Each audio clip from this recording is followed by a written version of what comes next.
SBA offers disaster loans to residents and businesses of New York. Welcome to Business Matters, a presentation of the Chamber Coalition, which comprises the New American Chamber of Commerce, the African American International Chamber of Commerce, and the Hispanic American International Chamber of Commerce. To become a chamber member, be a guest, or register for our events, go to www.nacc.nyc. That's www.nacc.nyc, or call us at 718-722-9217. That's 718-722-9217. Businesses and residents in New York affected by the severe storms and flooding that occurred September the 28th to the 30th, 2023 are eligible to apply for low-interest disaster loans from the U.S. Small Business Administration, SBA. Joining us today is Sharon Gadbois, Public Affairs Specialist, Office of Disaster Recovery and Resilience, U.S. Small Business Administration. Welcome. Good to have you here with us. Thank you so much for having us. Our pleasure. So, before we begin our topic of discussion, can you please give a brief introduction to the SBA? Yes. So the SBA, traditionally, people look at SBA, Small Business Administration, as being the traditional side of SBA, right? Where a budding entrepreneur can start a business, grow a business, and expand a business. But what a lot of people don't know is that SBA can also help a business recover from a disaster. Okay, so speaking about recovery, we know what happened with Superstorm Sandy, and we have had recent torrid rains and floods in New York. We know that long-term low-interest rate loans help survivors rebuild, get back to business, and make property improvements that eliminate future damage. So can you tell us about the low-interest disaster loans from the SBA, a disaster survivors long-term federal recovery partner? Okay, so what I'd like to let you know is that the Small Business Administration on the disaster team, okay, so our mission is to help homeowners, renters, nonprofits, and businesses of all sizes, okay, to prepare for, respond to, recover from, and mitigate against disasters of all types, man-made or natural. So typically I like to start with what I call a credit card scenario, a credit card example, because what happens is, let's just say for all intents and purposes, I'm just going to say Aunt Pearl here. Let's just say she lives in an area in Kings County where she suffered damages. Okay, maybe the roof was damaged and maybe a little bit of the basement. Okay, and so let's say she's a do-it-yourselfer and she calls all of her roofing buddies and gets a great estimate of $50,000 to fix the roof. It's probably a lot more. I'm just going to use that as a small round number. Okay, so she gets to the checkout counter after she purchases all of her supplies to fix her roof. Okay, and most often than not, people will use a credit card. Okay, now maybe you're an anomaly and you pay by cash, but most people will pay with a credit card. Now you would probably agree that paying with a credit card is around 20 or 30% interest. And if you don't make that $50,000 payment in 30 days, there's a lot of things that's going to happen, like an increased payment amount, the interest rate goes up, and also your credit got shot, right? Now, you could take out a low-interest disaster loan with the SBA and pay yourself back for all the supplies you purchased to fix the roof, okay? Now, last year they started a 0% and 12-month deferment program that became permanent as of August 1st of this year. So let me say that one more time. There's a 12-month deferment and 0% interest. So no interest is accruing during that 12-month deferment period. Now, if you did well, let's say in your business, and you were able to recover all of the funds in that year's time, could you pay it off early? You sure could. Could you make a sizable down payment? Sure, you could go that route. Or if you just wanted to start making your initial payment, you could do that as well. Okay? So that's maybe an example of physical property damage. Physical property includes the real estate itself, the building itself, the siding, the roofing, debris, landscaping, fencing, things like that. Okay. So SBA also covers underinsured and uninsured losses. We cover insurance deductibles and automobiles. So another example I like to give is, let's say Aunt Pearl is in the same scenario with her home, right? And let's just say she has a huge family of 50. Let's just say it's tradition every Saturday you get together, you go to this small restaurant called Mom and Pop. It's on Lewis Avenue in Brooklyn, okay? And you can get a meatloaf sandwich, fries, and a house-made lemonade for $15, okay? Let's just say. So every Saturday you go there, it's tradition, you catch up with your family, it's just something you've always done. So $15 times 50 is $750. $750 times 4 is $3,000 a month. So Aunt Pearl here spends $3,000 a month on her huge family of 50 every month at the Mom and Pop restaurant on Lewis Avenue in Brooklyn.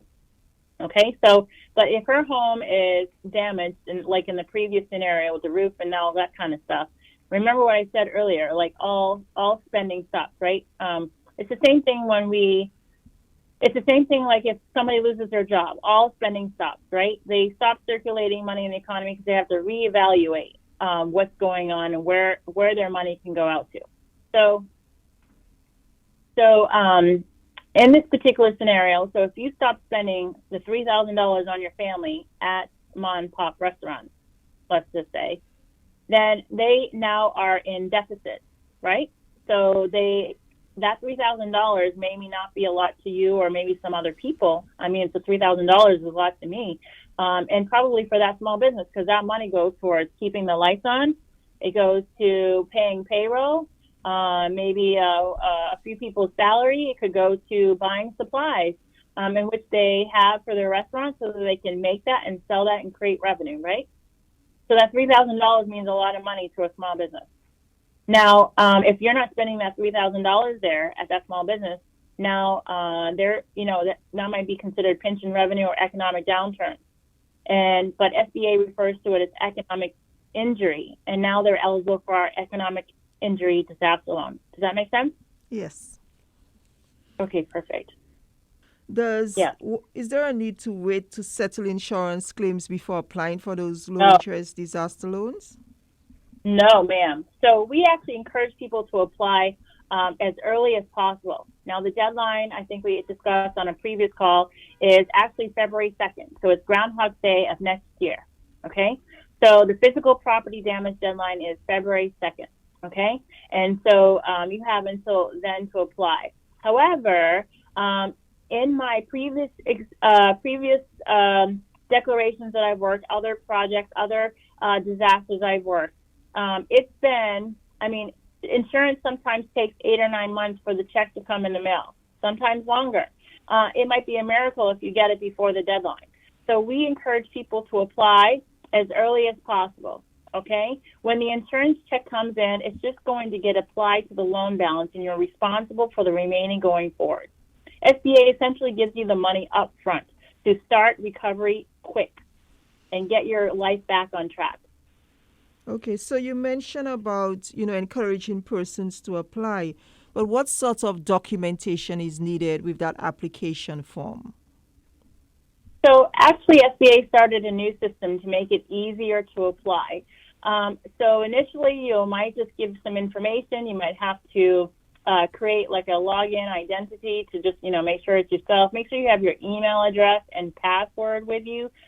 Make sure you're always using that same email address throughout the life of your application, or throughout the life of your loan application, rather. And make sure you don't change the password or anything like that. You keep that sacred for a while.